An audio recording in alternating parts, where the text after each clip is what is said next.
Good morning. It's Wednesday morning, and it is time for us to go live. So we're going to do this morning. I'm going to spend just a little bit of time. We're going to talk about accurate facts and how important accurate facts are in the course of a debate or a conversation or a presentation or anything of that nature. Accurate facts are important. They are the most important thing. We should make decisions based upon our business. We should make decisions based upon our vote. We should make decisions based upon our relationships when we put them on the ground of solid, accurate facts. If we're making decisions that are not based upon accurate facts, then we're not going to get the results that we're looking for. So it's really important that we talk about accurate facts. I'm going to give you 3 things today that accurate facts are not. Okay. I don't like to do that. I don't like to talk about the what not, but we're going to talk about 3 things that are not accurate facts today.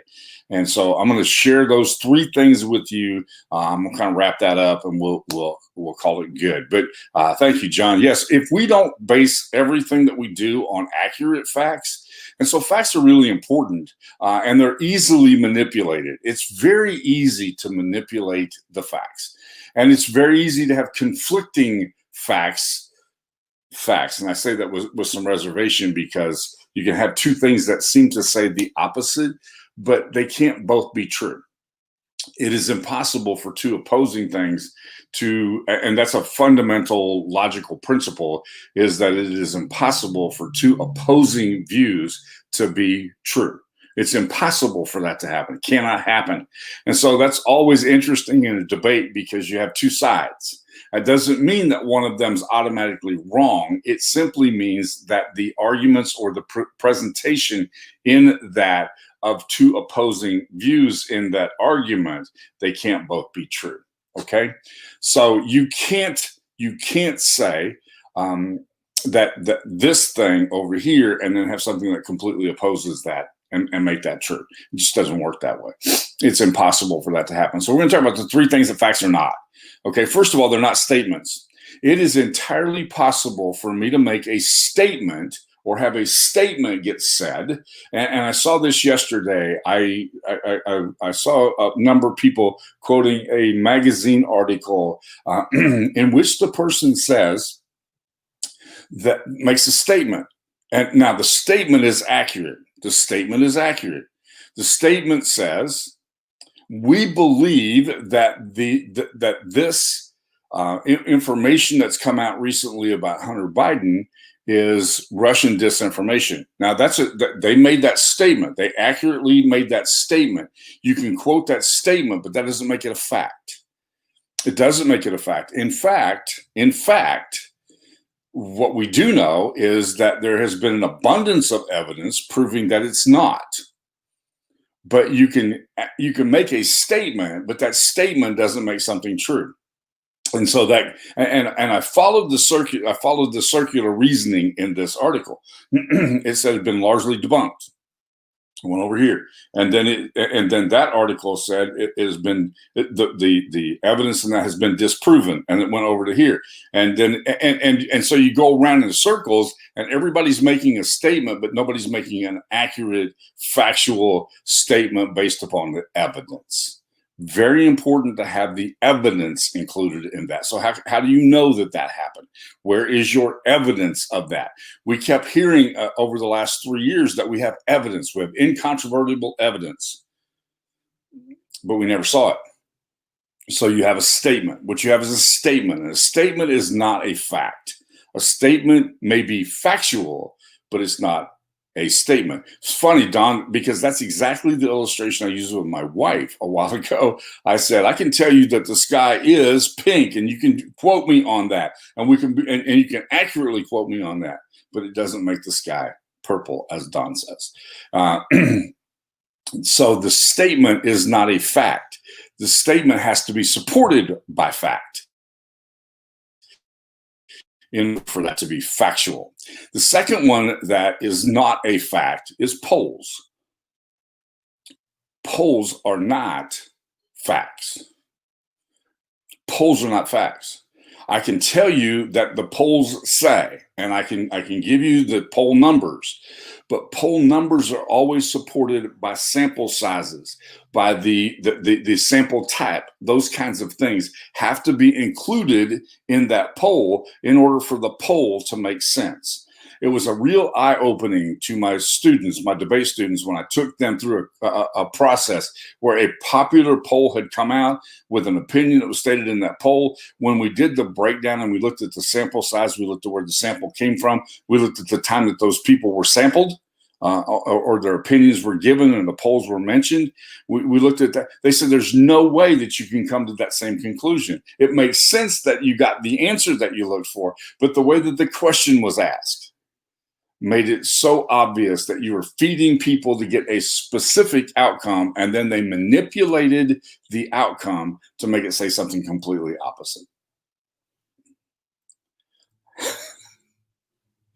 Very good, John. John says polls say 5 out of 4 people are bad at math.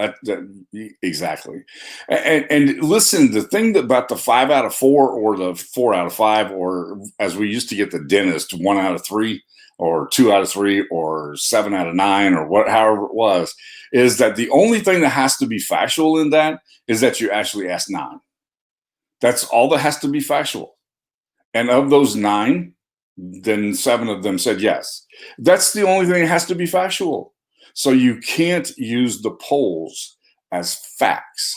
You can make accurate facts about the polls, but you have to know all the information to know whether that poll itself actually makes sense. Right now, we have this really interesting thing going on, and I believe that this is an accurate statement. So I'm going to make a statement about this, and then I'm going to give you number 3, and I'll wrap it up with this one. But right now, Facebook and Twitter have decided that they're going to edit certain content and allow it or disallow it. And when they disallow it, they say that this is partially incorrect, or this lacks the context. Well, listen, there's a ton of stuff that's being mentioned right now that lacks the context. And that's the reason why that statement is so important. And when we get to number 3, you'll see that. But I'm going to give you an opinion about that. My opinion, that's number 3. My opinion is not important. My opinion is my opinion, but my opinion may or may not be based upon facts. But what I'm basing my opinion on right now is that Facebook is clearly demonstrating their support of one side more than the other. They're clearly doing that. There's no doubt about that. So anytime that something's mentioned and Facebook bans it, takes it down, blocks it, marks it, identifies it, tags it, then that means that you might want to look a little deeper, not to see if it's incorrect, because it may not be incorrect, but it's simply, there's obviously a bias that's involved in that. And biases are so important. Yes, I noticed that. I noticed that. There is, Don says that people got slapped with subpoenas yesterday, and we're going to see you don't get a subpoena unless they're facts. That our judicial system operates on a basis of facts. Sometimes it operates pretty lamely, and I'll give you that. But I will take our judicial system over anything else, because at least there's an attempt being made to get to the bottom of something. There's an attempt being made to get to the facts, and the facts are the only thing that really matters, and decisions are made based upon the facts. And that's the reason why accurate truth becomes so important, because in a court of law, in a decision-making process, and let me explain something to you. Your vote is your opportunity to participate in that legal system. And so when you cast your vote, what you're doing is you're participating in that system. You're saying that the system itself has, with the right information, will do the right thing. And so accurate facts are really important. But accurate facts are not statements. They're not statements. They're not polls, and they're not opinions. It has to be based upon factual evidence. There's two types of factual evidence. There's two types of factual evidence that are permitted in a court of law, and only two. One is a preponderance of the evidence, a preponderance of the evidence. And that means that when you take all of the evidence, all of the facts, stack them up, one of them, the stack is a mountain taller than the other one. The preponderance of the evidence. You'll hear that statement frequently if you travel in that circle. If you're looking to try to find the evidence. Thank you, Jeff. I appreciate that. If you're looking to try to find the evidence, then you'll hear that phrase, preponderance of the evidence. And that means that when you stack the facts up, and we're stacking a bunch of facts up right now, not we, I'm not involved in it, but we're seeing a bunch of facts get stacked up, as Don just mentioned a while ago. Some people got subpoenaed, which means that the facts are starting to stack up and evidence is starting to come in from other places. Remember, I told you that a couple of days ago when we talked about evidence, and that when you have evidence here, a piece of evidence here, and then you begin to build a case around the outside of that, and you have other things that collaborate with that, then it builds upon the credibility of the thing that you saw first. Okay. And so now we have a laptop. Now we have other people who said, hey, you want the laptop? We got other emails. We got other stuff. We got other things. We got other people. And all of a sudden you start to see that this begins to build a case around the outside of this. What you have to understand, you have to be patient, is the judicial system must build a case. You have to build a case around things. And so sometimes that takes a while. And sometimes you have to squeeze in certain places in order for people to begin to give up the evidence that they have. Sometimes hiding something, there is an advantage to that. And then you have to weigh that out. Kind of like that preponderance of the evidence. Is it going to be in my best interest to keep this quiet, or is it going to be my best interest to make it public?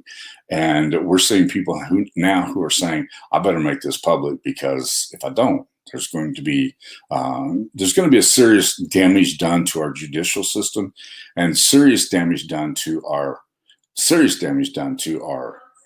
governmental system. It may be seriously flawed. It may have faults. It may have things wrong with it.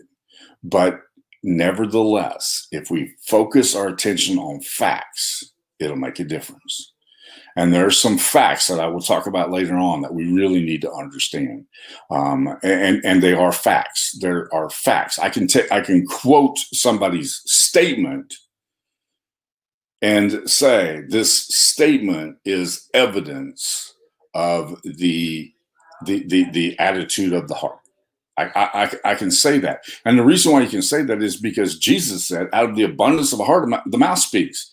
So what's inside of you comes out your mouth. It just does. So you can look at that and go, that statement is an indication of what's inside the heart. What we have right now is Facebook's making some statements that are a pretty clear indication of where they stand as far as those other things are concerned, and their biases are concerned. So we have a preponderance of the evidence. The second one is beyond a shadow of a doubt. Preponderance of the evidence beyond a shadow of a doubt. Where that if anyone were to take a look at that, it would be obvious that something had gone wrong, or something had taken place, or something had happened. When you look at a building that's been burned to the ground, that's pretty beyond a shadow of a doubt that building burned down, right? There's no question that the building itself was burned to the ground. So beyond a shadow of a doubt, that was burned to the ground. So that was a malicious act that was taking place. That's called arson. We have laws that prohibit that. It's not a political statement when you burn something to the ground. It's a legal violation called arson. And the ashes become pretty incontrovertible evidence that a crime had taken place. Yes. I know those things sound so simple, but a meme's not evidence ever, not evidence ever. Sometimes they're funny, but they're not evidence.